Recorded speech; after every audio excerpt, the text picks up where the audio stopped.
Esto ya una serie de cuestiones relacionadas con la financiación o terminación del procedimiento, esas formas que recoge el artículo 84 para poner fin al procedimiento y en concreto después de un modo más pormenorizado, pues esa terminación convencional o la resolución.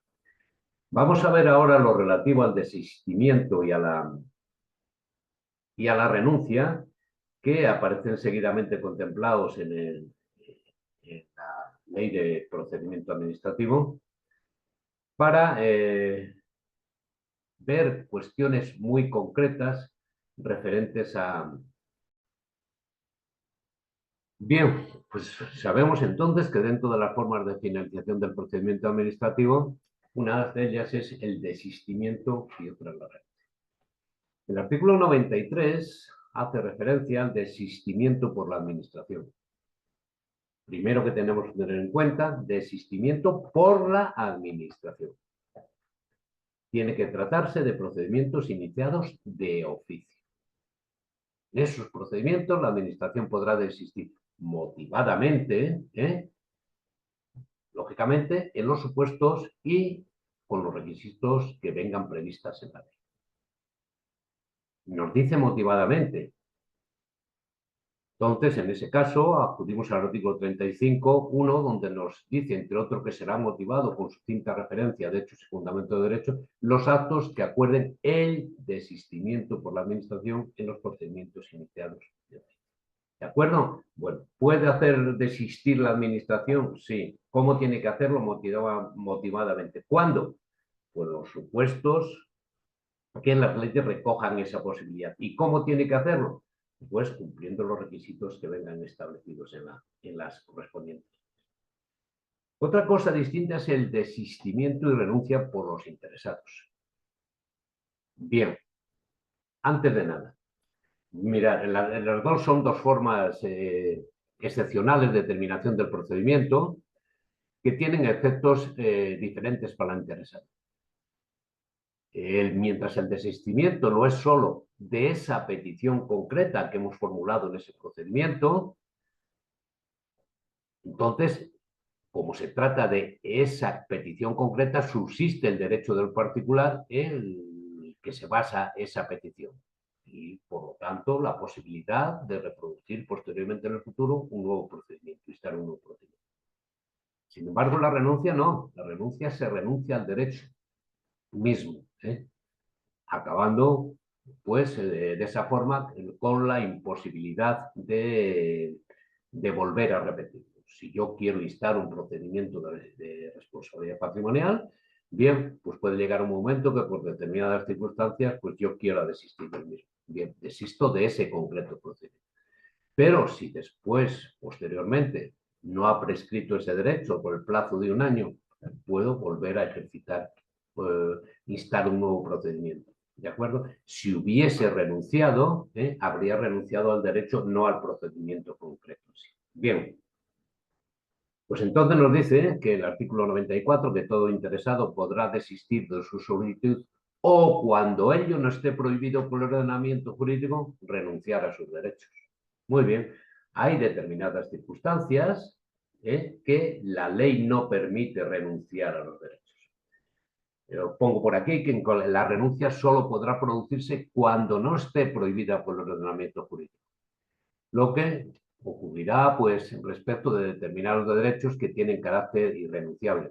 Por ejemplo, en la Ley de Arrendamientos Urbanos señala respecto al arrendamiento de vivienda que son nulas y se tendrán por no puestas las estipulaciones que modifiquen en perjuicio del arrendatario o superarrendatario las normas que lo regulen. ¿De acuerdo? Por otro lado, el artículo 10 de la Ley de Defensa de Consumidores o Usuarios, la renuncia previa a los derechos que esta norma reconoce a los consumidores y usuarios es nula. Es nula. ¿De acuerdo? Y hay otras circunstancias que vienen establecidas, por ejemplo, en el Estatuto de los Trabajadores, que establece que los trabajadores no podrán disponer válidamente, antes o después de su adquisición, de los derechos que tengan reconocidos por disposiciones legales de derecho necesario. Bien. Entonces, ¿qué? Que hay determinadas, se prohíbe, se puede desistir, se puede renunciar, sí, pero pues no se podrá renunciar cuando ello esté prohibido por el ordenamiento. En el caso de que se trate de un escrito de iniciación, ese procedimiento sea formulado por dos o más interesados, lógicamente ese desistimiento o esa renuncia solo afectará a aquellos que lo hubieran formulado. Y la ley nos dice que puede hacerse por cualquier medio que permita tener constancia de ese desistimiento o esa renuncia, dice siempre que se incorporen las firmas correspondientes. ¿Qué es lo que ocurre?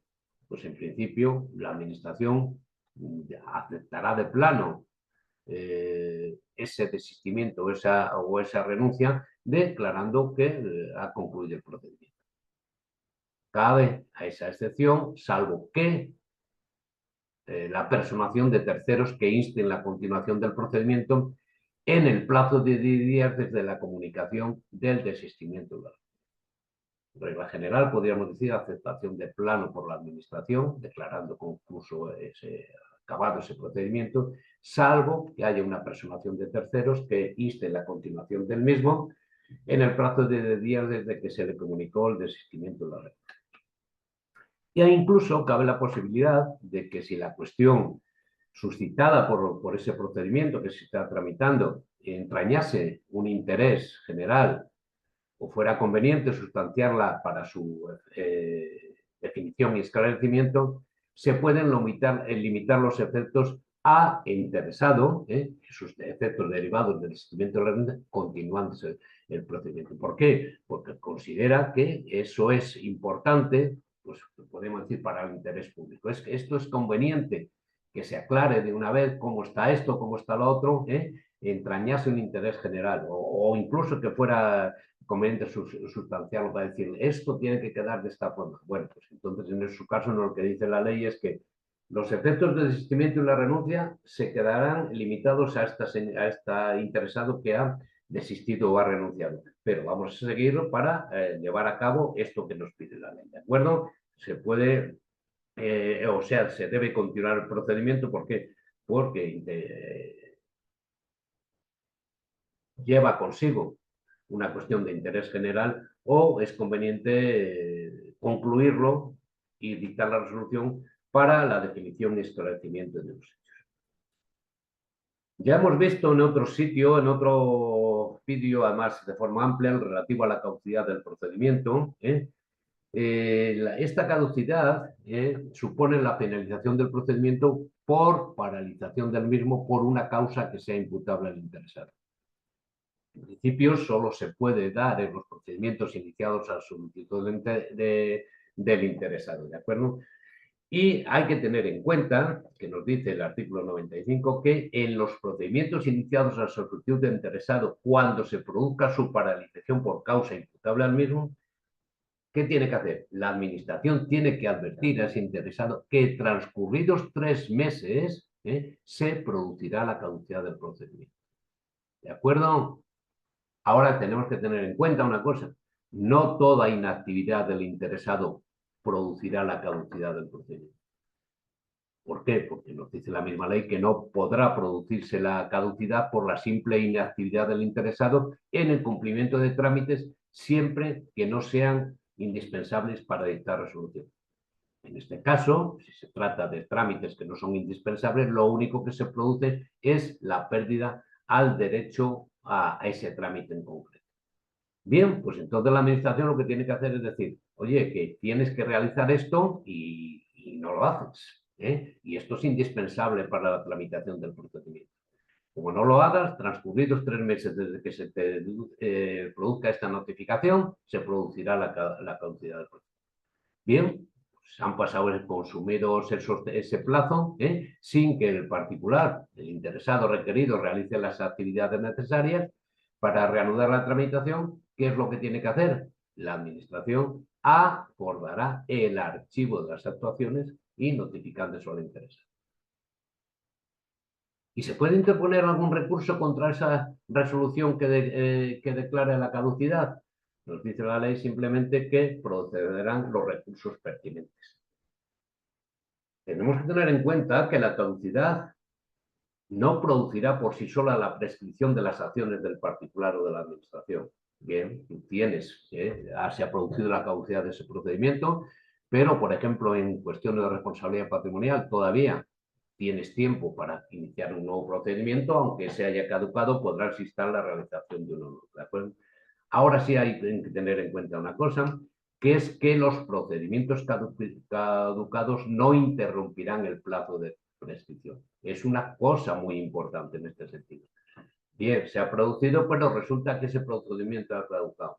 Llevábamos 18 meses desde que había cometido la infracción y resulta que estaba a punto de prescribir una infracción grave por el paso de los 2 años y se inició el procedimiento. ¿Qué es lo que ocurre? Pues en esos casos, si se ha iniciado un procedimiento con conocimiento del interesado, se acabó la prescripción como tal.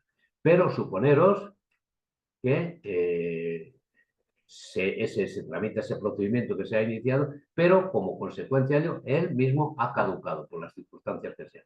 Pues amigo, como no produce, es un procedimiento caducado, no ha interrumpido el plazo de prescripción. Luego, aquellos 18 meses que ya teníamos, le iremos sumando lo siguiente y posible el plazo siguiente. Entonces, en esas circunstancias estaremos posiblemente en que ha prescrito ya la infracción. ¿De acuerdo? Bien. Bien, bueno, lo último, la última circunstancia a la que se hace referencia es esa posibilidad respecto a la terminación de los procedimientos, es la imposibilidad material de continuarlo por causas sobrevenidas. Yo no sé, la pongo ahí como la muerte de una persona física infractora extingue la responsabilidad, y por ello le pone fin al procedimiento que se estaba instruyendo para poder imponer una sanción. Suponeros que hay un expediente, un procedimiento disciplinario a un empleado público, pero se ha producido la muerte de esa persona. Pues hay una imposibilidad material de continuarlo por causas sobrevenidas. Bien, pues esto es a grandes rasgos lo relativo a la finalización del procedimiento.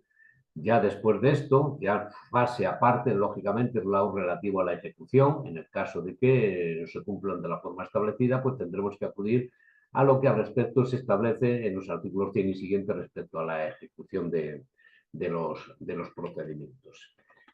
Todo lo relativo a la caducidad, que es una de las cosas a lo mejor más llamativas, tenéis un vídeo aparte en donde se hace de un modo muy concreto un estudio sobre